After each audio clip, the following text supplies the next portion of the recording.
এই মুহূর্তে মিরপুর স্টেডিয়ামে আছেন রিপোর্টার তামিম হোসেন। ম্যাচের সবশেষ খবর জানতে সরাসরি চলে যাচ্ছি তার কাছে। একটা জয়ের পর দারুণ একটা সুযোগ লুফে নেওয়ার অপেক্ষায় বাংলাদেশ। এক ম্যাচ হাতে রেখেই আসলে তাদের সামনে সুযোগ, সিরিজ জয়ের হাতছানি তাদের সামনে এসেছে। আমরা যেমনটা জানি যে বাংলাদেশ যেভাবে খেলেছে এরপর কিন্তু আসলে বাংলাদেশকে এই ম্যাচে সবাই ফেভারিটই ভাববে, তবে ভুলে গেলে চলবে না প্রতিপক্ষটা কিন্তু পাকিস্তান যেই নতুন দল হলেও কিন্তু তাদের ঘুরে দাঁড়ানোর সামর্থ্য আছে।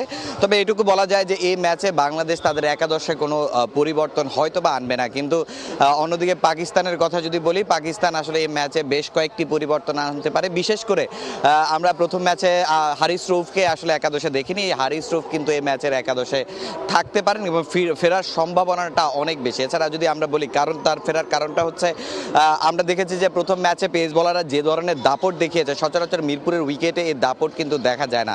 এবং বাংলাদেশের যারাই আছেন সবাই কিন্তু একটা কথাই বারবার বলেছেন যে আসলে 2027 বিশ্বকাপ মাথায় রেখেই আসলে তারা একটা পেস বান্ধব উইকেট করার পরিকল্পনা করেছেন এবং সে জায়গাতে বাংলাদেশ সফল এবং ব্যাটাররাও এবং এই স্পোর্টিং উইকেটে তাদের যেই জাত চিনিয়েছেন আসলে সে জায়গা থেকে পেস বান্ধব উইকেট ম্যাচেও দেখা যাবে এবং সেই উইকেটের বিবেচনায় কিন্তু পাকিস্তান তাদের যেই সেরা পেসার হারিস রউফকে কিন্তু এই ম্যাচের একাদশে ফেরাবেন। এবং আমরা যদি আসলে মিরপুরের দর্শকের চিত্রটা একটু কথা বলি, যেহেতু আজকে শুক্রবার ছুটির দিন, স্বাভাবিকভাবে কিছু দর্শক হবে, কিন্তু এখনও যেহেতু সময় অনেক বাকি রয়েছে, হয়তোবা এখনও যেহেতু রোজার সময় দর্শকরা এখনও হয়তোবা মাঠে আসছে না, একটু পরে হয়তোবা এই পরিমাণটা আস্তে আস্তে বাড়তে থাকবে। এছাড়া আমরা যদি বলি যে আসলে বিসিবি থেকে একটা ইফতারের সময় পানির ব্যবস্থা করা হয়েছে, সে কারণে হয়তো বা মাঠে আসলে দর্শকরা আসবেন, অনেকেই আসবেন এবং আজকে যেহেতু ছুটির দিন, এই ছুটির দিনে আজকের ম্যাচটা আসলে উপভোগ করবেন। এরপরও যদি বলি ম্যাচ আগ্রহটা বেশি হওয়ার কারণটা হচ্ছে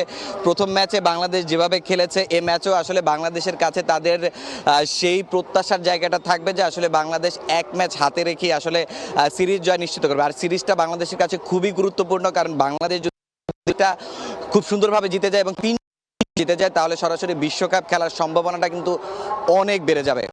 তো মিরপুর এবং পাকিস্তানের দ্বিতীয় ওয়ানডের আগে এই ছিল আমার কাছে সবশেষ তথ্য। সহকর্মী তামিম যুক্ত হয়েছিলেন, জানাচ্ছিলেন দ্বিতীয় ওয়ানডের আগে ম্যাচের সবশেষ খবর। এদিকে দেখছেন খেলার সময়, সঙ্গে থাকুন।